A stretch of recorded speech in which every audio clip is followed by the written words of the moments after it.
Well, the Indian criminal justice system stands on the cusp of a sea change, a dramatic change, an entire change of complexion, of execution, of implementation, and the change is coming by way of three new legislations. For a better part of India's independent history, the criminal jurisprudence has been developed on account of three laws, the IPC, the CRPC, and the Indian Evidence Act. Now, the government under the new leadership has assured that this three new legislations will completely take over, will remove the colonial hangover and will give new direction to the criminal justice system here in India. The three legislations in question, their names are in Hindi: Bharatiya Nyaya Sahita, the BNS, the Bharatiya Nagrik Suraksha Sahita, BNSS, and finally the Bharatiya Sakshya Abhiniyam, that's the BSA. These three new laws will take over the Indian criminal justice system. They come in effect as of today.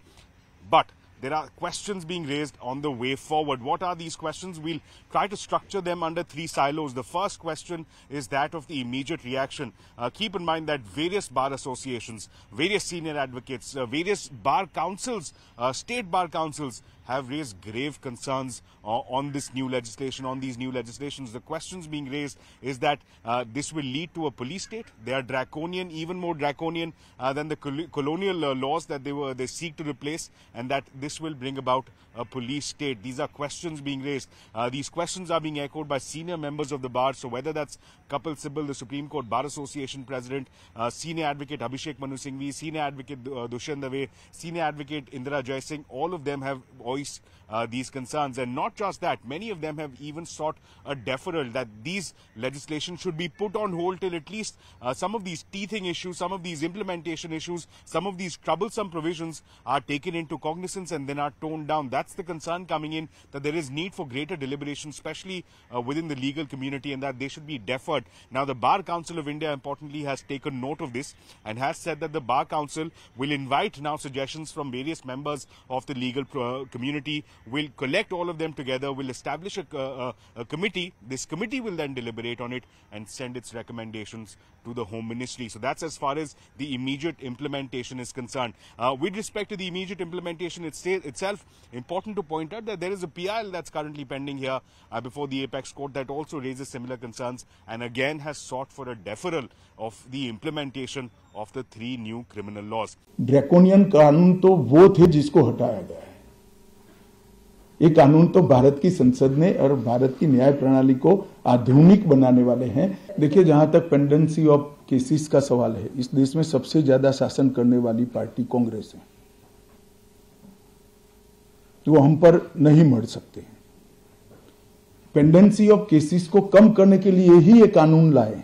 Now that's as far as the broader immediate reaction is concerned. On account of the specific concerns that have been raised with respect to specific provisions, there are concerns that have been highlighted by members of the legal community. Number one, there's a big red flag being raised in terms of the police custody period being extended from 15 to 60 to 90 days. There are also concerns being raised on the powers of attachment available with the police, how the powers of attachment do not have sufficient safeguards. Even the safeguards available under the PMLA are not available under these new criminal laws. Also the fact that under CRPC, which is the existing regime, an under trial who has undergone half of the term of the maximum sentence allowable under that provision is liable to be released. No such provision under the new criminal laws, especially in case of multiple charges.